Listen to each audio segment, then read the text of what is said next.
আপনারা ইতিমধ্যে জেনেছেন যে চাঞ্চল্যকর জিএম হামিম গ্রুপের জিএম আহসানুল্লাহ কে অপহরণপূর্বক হত্যা এর সাথে জড়িত যে সর্বশেষ আসামি তার নাম হচ্ছে যে সুজন। আমরা তাকে কিছুক্ষণ আগে গ্রেপ্তার করি। আপনারা জানেন গত 23 তারিখ আনুমানিক 1530 ঘটিকার পর হামিম গ্রুপের যে জিএম আহসানুল্লাহ নিখোঁজ হন। পরবর্তীতে তার মরদেহ প্রায় 2 দিন পর দিয়াবাড়ি থেকে উদ্ধার করা হয়। ভিকটিমের মরদেহ উদ্ধারের পরে শরীরতরণের জন্য পুলিশের কাছে প্রেরণ করা হয়। প্রাথমিক তদন্তে নিশ্চিত হওয়া যায় যে জিএমের ড্রাইভার এই অপহরণের সাথে জড়িত। পরবর্তীতে র্যাবের একটি চৌকস দল অপহরণের এজহার নামক আসামি ড্রাইভার সাইফুল এবং তার সহযোগী নুরুন্নবীকে গ্রেপ্তার করার জন্য অভিযান শুরু করে।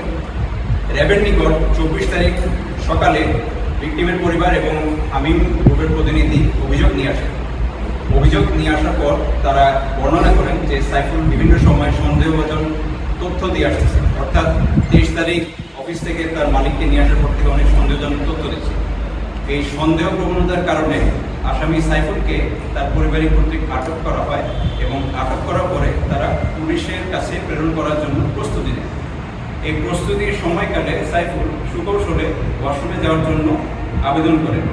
তাকে যখন এই সুযোগটা দেওয়া হয় এরপরে সেই সুকৌশলে পলায়ন করে এবং 24 তারিখ দিবাগত রাতে সে তার নিজ বাড়ি গাইবান্ধায় চলে যায়।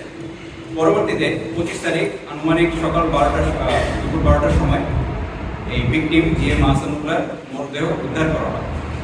উদ্ধার করার পরে বিস্তারিত তদন্তের জন্য মূলত পুলিশের একটি চৌকস অভিযানিক দল সুরতলের জন্য ডেড বডিটি নিয়ে যায় এবং আমরা এজাহার নামক আসামি এবং অজ্ঞাত নামক আসামি গ্রেপ্তার করার জন্য মাঠে অভিযান পরিচালনা করি। প্রথমে মরদেহ শনাক্ত করে আমরা ড্রাইভার সাইফুলকে গাইবান্ধা আছে বলে জানতে পারি। র্যাব 1-এর একটি অ্যানালাইসিস টিম র্যাব হেডকোয়ার্টারের ইন্টেলিজেন্স তথ্যের ভিত্তিতে আমরা জানতে পারি যে সে গাইবান্ধা তার নিজ বাড়িতে না অন্য একজন পরিচিত লোকের বাসায় আত্মগোপন করেছিলেন।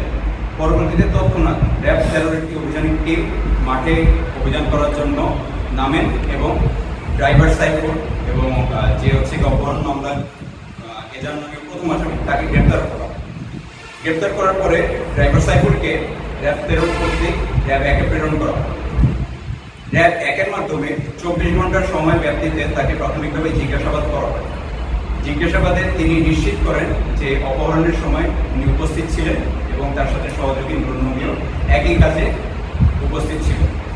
নুরুন্নবী এবং সাইফুলের যোগসাজশে এই হত্যাটা পরিচালনা হয় এবং তারা বিভিন্ন জায়গা থেকে তার জিএম আহসানুল্লাহর কাছ থেকে টাকা আত্মসাৎ করে নেন। টাকাটা তারা ট্রানজেকশন করেন তার ব্যাংক অ্যাকাউন্ট থেকে সাইফুলের যে রকেট অ্যাকাউন্ট ছিল সেটাতে এবং একটা স্পট যেটা হচ্ছে দিয়াবাড়ি মেট্রো রেল স্টেশনের একটি বিকাশ দোকান, সেখান থেকে তারা 25,000 টাকা ক্যাশ আউট করেন। এই পর্যন্ত আমরা জানতে পারি যে হত্যার সাথে দুইজনে জড়িত ছিল।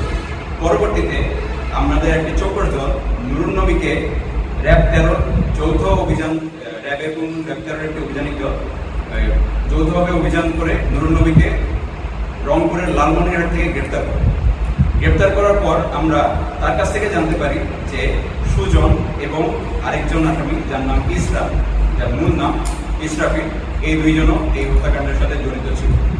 সার্বিকভাবে এই সূত্র ধরে আমরা পরবর্তীতে গতকালকে ইসরাফিল ওরফে ইসরানকে গাজীপুরের কাশিমপুর থেকে গ্রেপ্তার করি এবং আজকে আনুমানিক 8:40-এর সময় সর্বশেষ আসামি সুজনকে গ্রেপ্তার করি। গ্রেপ্তারকৃত আসামিদের কাছে অনেক আলামত ছিল যা পুলিশের কাছে বর্তমানে জব্দ আছে। আপনারা জানেন যে র্যাবের সর্বোচ্চ সাধারণ তদন্তের ক্ষেত্রে হচ্ছে যে অথরিটি আছে 24 ঘন্টার মাধ্যমে আমরা এই প্রাথমিক তথ্যগুলোই পাই, যার প্রেক্ষিতে আমরা এই অবদানামা এবং সন্দেহভাজন আসামিদেরকে গ্রেপ্তার করে 164-এর জন্য পুলিশের কাছে হস্তান্তর করি।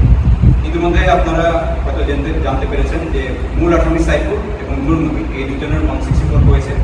এই ব্যাপারে ডিএমপি ঢাকার উত্তর জোনের পুলিশ কর্মকর্তাদের মাধ্যমে একটি আনুষ্ঠানিক ব্রিফিং হবে।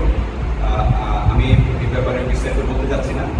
এবং একই সাথে তৃতীয় আসামি ইসরাফিল ওরফে ইসরা, তার ব্যাপারে রিমান্ড মঞ্জুর করা হয়েছে। রিমান্ডের পরে হয়তো আরও বিস্তারিত পাওয়া যাবে। সর্বশেষ আসামি সুজনকে আমরা মাত্রই গ্রেপ্তার করলাম এবং আমরা এই ম্যাজিস্ট্রেট কোর্টে তাকে 164-এর জবানবন্দির জন্য প্রেরণ করব। সচেতনমূলক ব্রিফিং।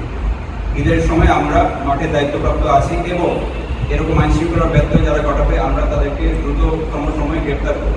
আইনশৃঙ্খলা রক্ষার্থে অপরাধীদের এই ঈদের সময় কোনো ছাড় নেই। পাশাপাশি অপহরণের জন্য আপনাদের জ্ঞাতার্থে পুলিশের কাছে জিডি করার সাথে সাথে অবশ্যই আপনারা র্যাবকে দ্রুত সময়ে অভিযোগটা প্রেরণ করবে। আমরা যত তাড়াতাড়ি অভিযোগটি পাবো তত তাড়াতাড়ি আমরা অভিযান পরিচালনা করে হয়তো একটা ঈদ করার মতো একটা মানুষের যেরকম জিএম আহসানের আজকে হয়তো ঈদ করার একটা ইচ্ছা ছিল তার পরিবারের সাথে, এরকম একটা ট্র্যাজেডি নাও হতে পারতো যদি আমরা 23 তারিখ সন্ধ্যার সময় এরকম তথ্যটা সরাসরি পেতাম।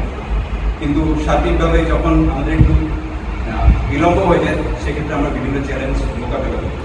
তো সার্বিকভাবে ঈদ এবং ঈদের পরবর্তী সময় কিন্তু ঈদের সময় আইনশৃঙ্খলা রক্ষার্থে আমরা মাঠে নিয়োজিত আছি।